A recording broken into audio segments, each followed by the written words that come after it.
Hi, this is Donna and welcome to DD Paper Crafts. Today I'm going to show you how I made this easel pop-up gift box. This was inspired by a tutorial by the Paper Pixie on her YouTube channel. I've changed the sizes slightly and I've also changed the way that I've opened the box. So let's have a look at how I made it. For the base of the gift box, I'm using a pink from Crafter's Companion Warm Tones in a 12 by 12, and this is a 230 GSM. I want to make a box in order to fit now 6 nail polishes, which are a specific size, and I need the base tray to be 6 inches by 4 inches. So I've cut my 12 by 12 piece down to 11 inches by 9 inches, and in order to allow for the depth of the bottle or the width of the bottle, I'm going to score at 1¼ inches and 2½ inches on all 4 sides.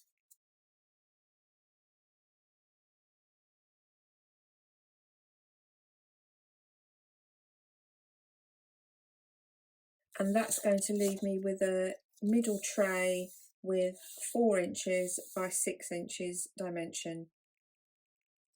So I'm going to fold and burnish along all the score lines. And you'll notice with this cardstock that it has a linen textured side and a plain side.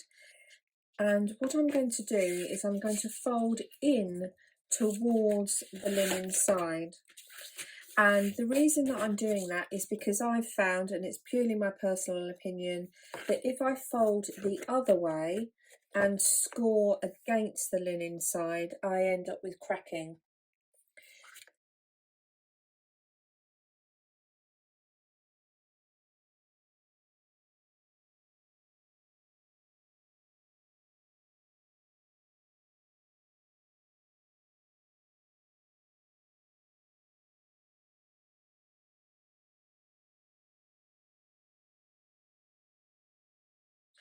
So the next stage is we're going to make the base.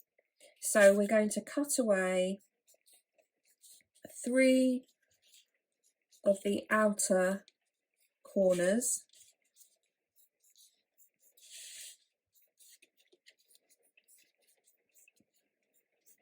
like so.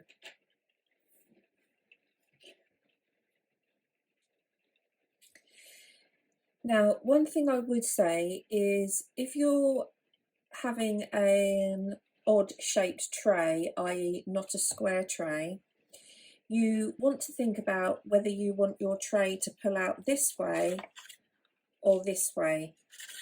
And if you decide to have a ribbon pull, you need to think about where you cut your tabs.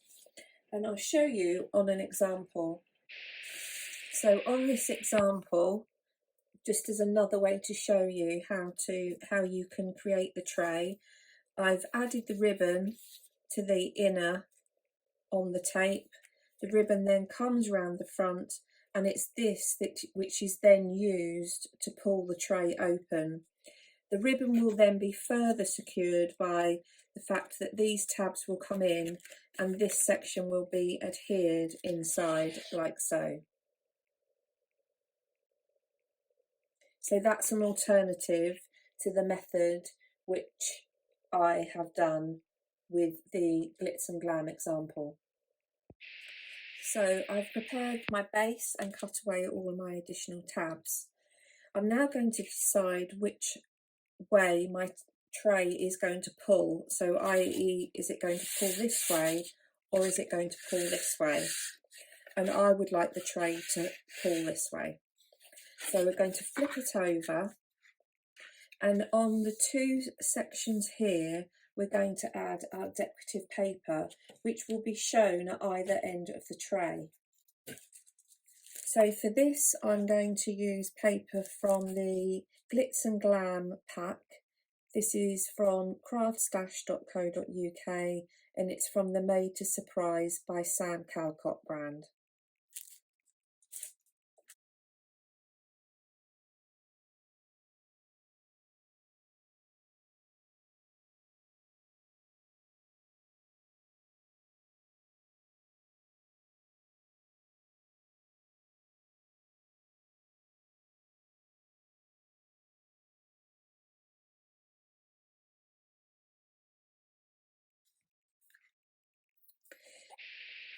For this version of the box, I've chosen to add the ribbon to the outside and make a feature of the attachments, and I've used brads and double-sided tape underneath to adhere it. The next stage of the process is to complete the making of the base. You could choose whichever adhesive is your preference, and the process is going to be adding adhesive to each of the small tabs, lifting up the edges, and the key, as always with these box making, is to make sure that you get a nice right angled corner. Once the small tabs are secured, add adhesive to these sections and fold over.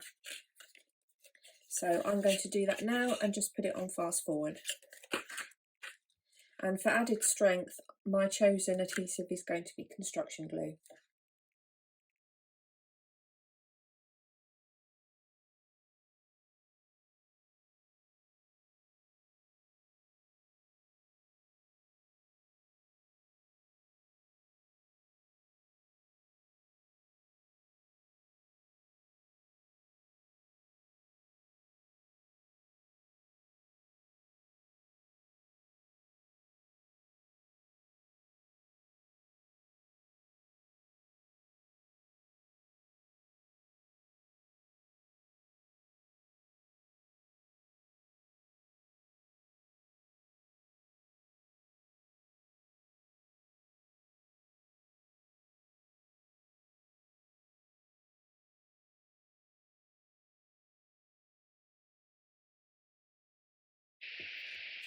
So I've now stuck my box together.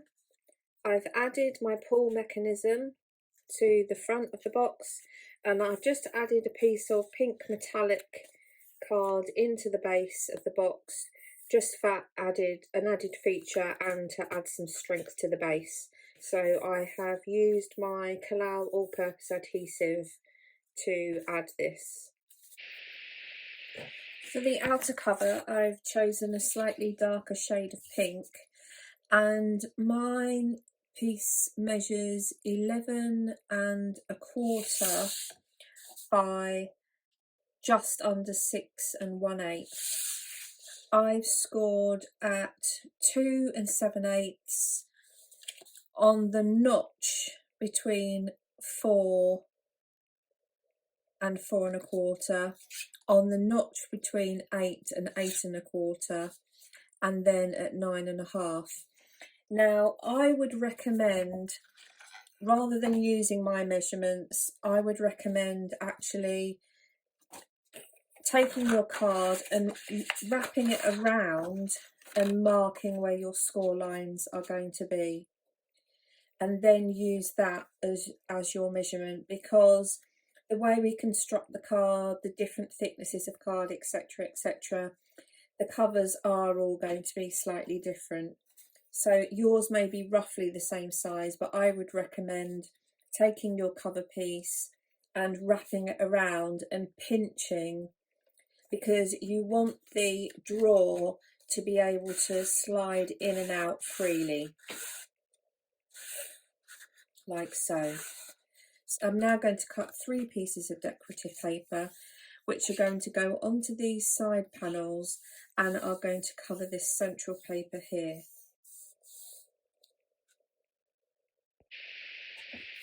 I've now added the decorative paper to the outside of my cover, so to the top and side layers.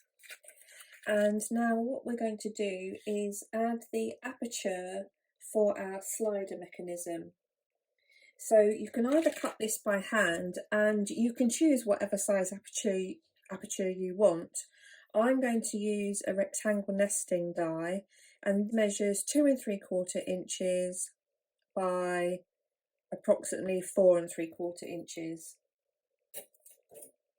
So I'm going to place this in the centre of my top panel, and I'm going to run it through my die cutting machine.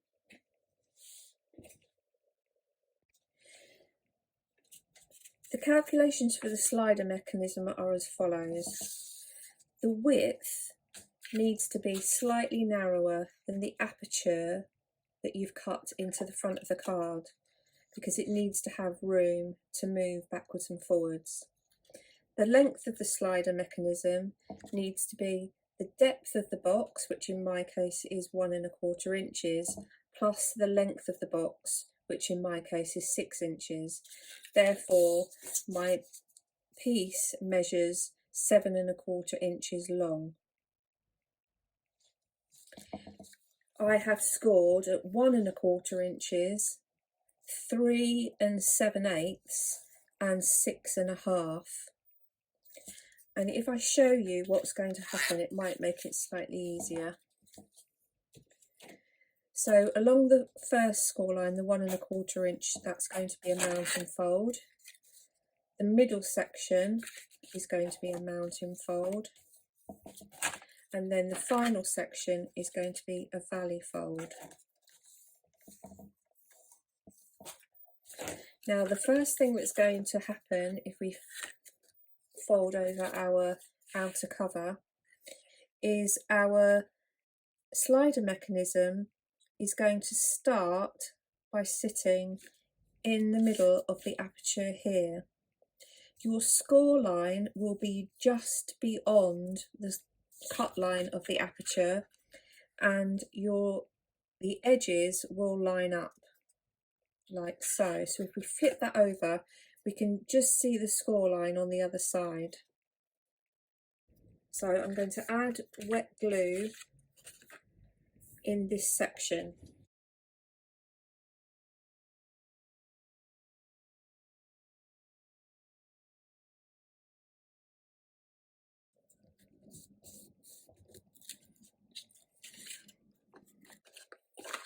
Next, what we're going to do is take our box and wrap our cover around our box in place. Then we're going to move our box forward. We're going to add glue to this tab here, and we're going to secure it to the back of the tray.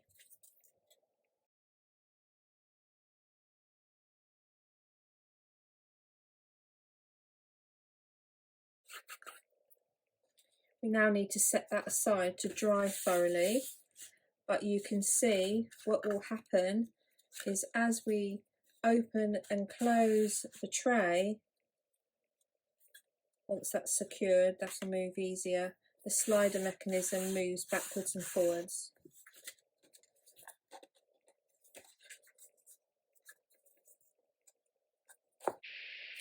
I've added some red liner tape to the back section of the cover, ensuring that the tape isn't any wider than the overlap on this part, otherwise your base tray will stick.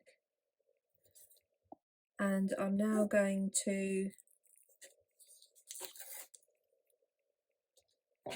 wrap this around, lining up the edges to complete the tray. So that's our tray, and we can see that this slides in and out quite easily without any issues. So we're now going to add our decoration to the front. The box is now finished. For my topper piece, I cut a piece of the pink mirror card 5 inches by 3 inches, and I've used a corner rounder to round the corners. I've kept the decoration quite simple, cutting into some of the paper from the paper pack. I've layered up some of the elements, and I've added a topper. I then added glue to the base section, and that's how I've adhered the topper. And you can see that it opens and closes quite nicely. Thanks for watching today's video. If you've enjoyed the video, please give me a thumbs up. If you'd like to see more videos in the future, please consider subscribing and hit the notification bell. If you'd like to leave a comment, then please do. I'm always open to any constructive feedback. So, thanks for watching.